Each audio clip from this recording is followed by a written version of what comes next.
వజ్రాన్ని చూస్తేనే కళ్ళు జిగేలుమంటాయి. ఏ డైరెక్షన్ తిప్పినా ధగధగా మెరిసే అలాంటి డైమండ్స్ వర్షం కురిస్తే అబ్బో ఇంకేమన్నా ఉందా? ఊహించుకుంటేనే మనుషులకు రెక్కలొచ్చి గాల్లో ఎగురుతున్న ఫీలింగ్ వస్తుంది. అయితే నిజంగానే ఆకాశం నుంచి వజ్రాల వాన కురుస్తుందన్న సంగతి మీకు తెలుసా? అలా కురుస్తున్న డైమండ్ రెయిన్లో కోటాను కోట్ల వజ్రాలుంటాయి. దీంతో ఎటు చూసినా ధగధగ కాంతులే. ఏంటిది ఇదంతా కూడా ఏదో ఫిక్షన్ సినిమాలో సీన్ అనుకుంటున్నారా? కాదు, ఈ డైమండ్ రెయిన్ నిజం. మరి ఇది ఎక్కడ కురుస్తుంది? అక్కడి నుంచి మనుషులు ఆ వజ్రాలను తెచ్చుకోవచ్చా? అసలు ఈ డైమండ్ రెయిన్ వెనుకున్న ప్రకృతి రహస్యమేంటో లెట్స్ వాచ్. మనం వడగళ్ల వానను చూసాం, కొన్ని సందర్భాల్లో ఆకాశం నుంచి చేపలు కురిసింది కూడా చూసాం. కానీ వజ్రాల వానను చూడలేదు.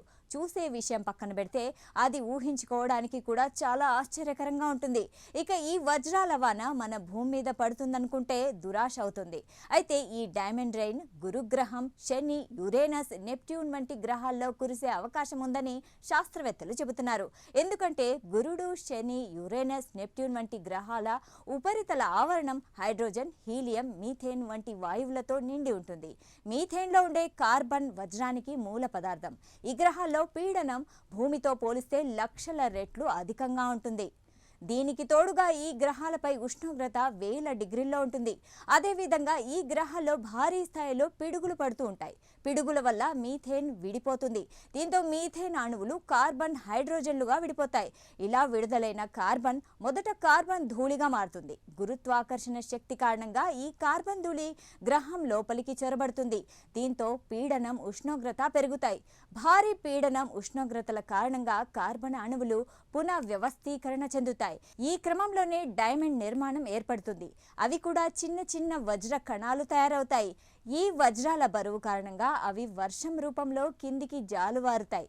అందుకే దీనిని డైమండ్ రెయిన్ అని పిలుస్తారు. అయితే ఇదే విషయాన్ని నిరూపించడానికి శాస్త్రవేత్తలు ప్రయోగశాలల్లో మీథేన్ మిశ్రమాలపై అధిక పీడనం, లేజర్ షాక్స్ వంటివి నానో డైమండ్లు తయారు చేస్తారు. అయితే ఇదే విషయాన్ని నిరూపించడానికి శాస్త్రవేత్తలు ప్రయోగశాలల్లో మీథేన్ మిశ్రమాలపై అధిక పీడనం, లేజర్ షాక్స్ ఇచ్చి నానో డైమండ్లు తయారు చేస్తారు. అయితే ఇవి మన వజ్రాల లాగా పెద్దగా ఉండవు. నిజానికి అవి ధూళి కణాలంతా, ఇసుక రేణువుల అంతా ఉంటాయి. కొన్ని రేర్ సందర్భాల్లో ఉప్పు కళ్ళు లేదా పప్పు గింజంత సైజులో కూడా ఉంటాయని అంచనా ఉంది. ఇవన్నీ నానో డైమండ్లు, మైక్రో డైమండ్ల కోటాను కోట్ల సంఖ్యలో కురుస్తాయి.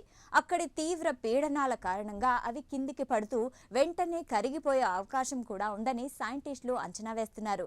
ఇక ఈ డైమండ్ రెయిన్ ఎక్కువ శాతం నెప్ట్యూన్ పై పడుతుందట. దీనికి కారణం అక్కడ మీథేన్, పీడనం, ఉష్ణోగ్రతలు కూడా అత్యధిక స్థాయిలో ఉండడమే.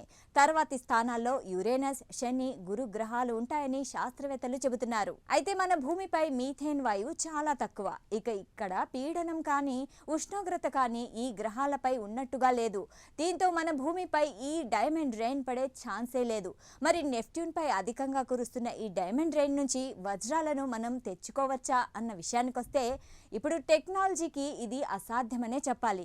ఎందుకంటే భూమికి సుమారు 4.3 బిలియన్ కిలోమీటర్ల దూరంలో ఉన్న నెప్ట్యూన్ నుంచి అక్కడ కురిసిన వజ్రాలు తేవడానికి ఒక్క ప్రయాణానికే కొన్ని దశాబ్దాలు పడుతుంది. దీనికి తోడుగా అక్కడ పీడనాన్ని, ఉష్ణోగ్రతను తెచ్చుకుని వజ్రాలను సేకరించడం కూడా అసాధ్యం.